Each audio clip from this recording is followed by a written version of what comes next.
My name's Deborah K. Grant. I'm from San Diego, California. I was harmed in San Jose, California when I was living up there. I had worked at a junior college and met someone who was a math professor there. We married and then had 3 kids, 3 children, 1 daughter and 2 sons. And I was his 3rd wife, and I understand he's married a 4th time or divorcing a 4th time, I don't know. But in any event, he sort of disappeared out of the scene after we got divorced. He made himself a deal with a protection racket for pedophile dads in Santa Clara County Family Court here in California that caused us a lot of harm. The children and me. They basically pressure the mothers to capitulate to not saying anything about a pedophile ring up there, and they tell you that pedophilia has been around a long time and all of these things, excuses, but you just have to do what's right, and the right thing is to say no. It's not okay to do that to a child. It's not okay for organized networks of people to do that to children. Anyway, so I was teaching elementary school, but I came home from work early one day and about an hour early, and walked into our house and didn't expect anything unusual.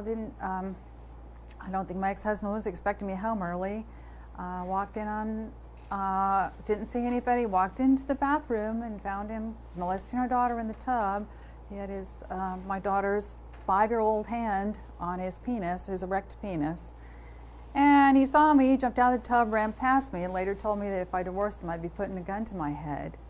I divorced him anyway. I didn't realize he had a problem. I don't know if that was why he got divorced previously a couple of times. I don't know. But in any case, he basically disappeared out of our lives, or my life at that point. Didn't ever want to work anything out. I tried to do something where we would both be in the children's lives, but he cut himself a deal with the family court attorneys up there for pedophile dads, and they completely seek to decimate the injured. Well, they'll decimate mothers and children if they have a paying pedophile dad who has the money to buy himself protection through the system. I did not understand that the system is able to operate extra constitutionally as a protection racket system that aids criminals or criminal behavior. I didn't understand that. I was expecting to find a constitutional system in place that would be, and the rule of law, where we would get protection, and that's not what happened. So a group of people up there, including law enforcement, some judges and attorneys, attorneys Brad Baugh, Valerie Houghton, Michael Schwerin, Richard Roja, Ann DeMaria Cohn, a network of attorneys that appears over and over in cases where where pedophilia is an issue. I know because I researched cases over the course of the summer and contacted people and saw the same names of the same attorneys on different cases in different capacities, whether as special masters or attorneys for minors or attorneys for the father or whatever it was. And you would simply see the roles were different, but the same outcome was that children ended up with perpetrators.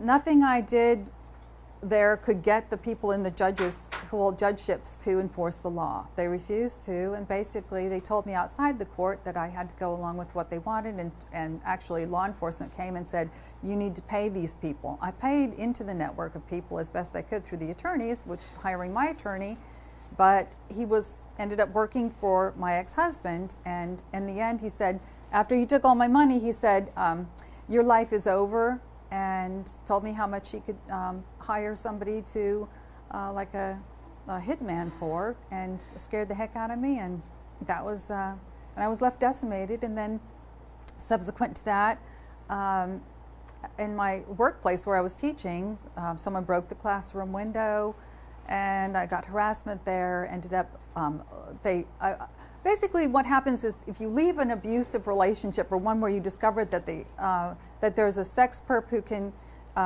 who has maybe prior experience, like my ex-husband had 2 divorces already under his belt. He knew how the system operated and I didn't. I was at a disadvantage. Plus in a protection racket system, whoever has the most money is going to prevail.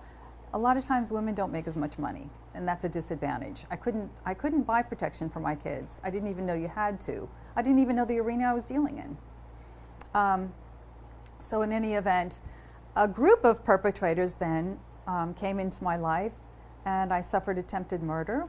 Some of them were law enforcers who told me that basically you know, that they were part of a criminal organization is what they said. And even my diamond wedding ring was stolen from my purse right inside the family courthouse entranceway by a group of sheriffs. And they basically flaunted that they were able to do whatever they wanted to do. And they made sure I knew who was doing it. And basically they said, we are the court, we are the government in the area. And I said, well, where's the constitutional part of it? And I was talking to a sheriff, and he turned off a tape recorder I had, and he said, we do things differently here. So it left me at a disadvantage because I didn't understand, you know, I didn't understand that they could do things that differently there. I didn't understand they were allowed to plunder, that you would be in the family court, they'd be burglarizing your home, and that sort of thing. So they left me with nothing and said, now what are you going to do? Is anybody going to help you? Literally plundered me of my assets through defrauding us in the family court system, and then literally through theft and burglaries, took any valuable property I had and said, so what are you going to do now?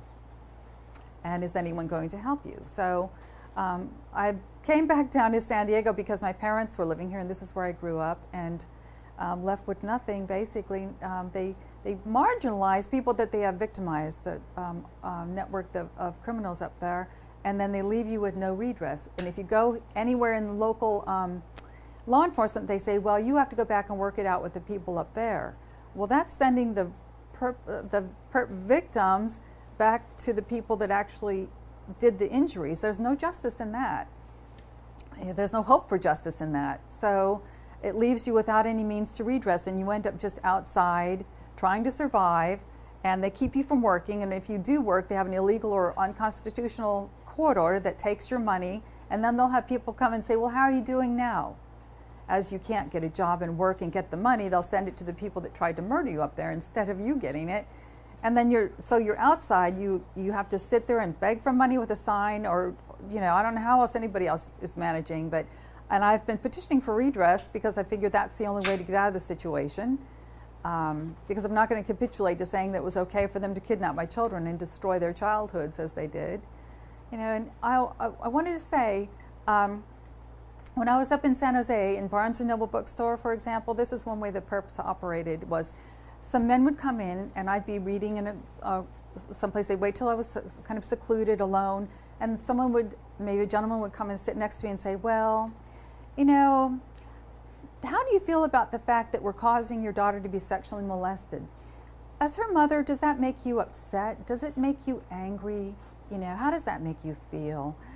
You know, and I used to cry when they did that, and then I stopped crying because I decided that they're liking that you cry. They enjoy hurting people. So, you know, I got sort of inured to the fact that this is what they do. They do shocking things to try to upset you over and over and over again. And they systematically seek to injure you, and they do the same to the kids. So I don't know what one could do about it except keep petitioning for redress through government, but I've gone through all the channels I can, city, county, state, and federal, and even the military side of things. And I haven't been able to get anyone to redress our situation, but I hope they will. Maybe this will help. I'd like to see others spared, their families too. It's a horrendous ordeal.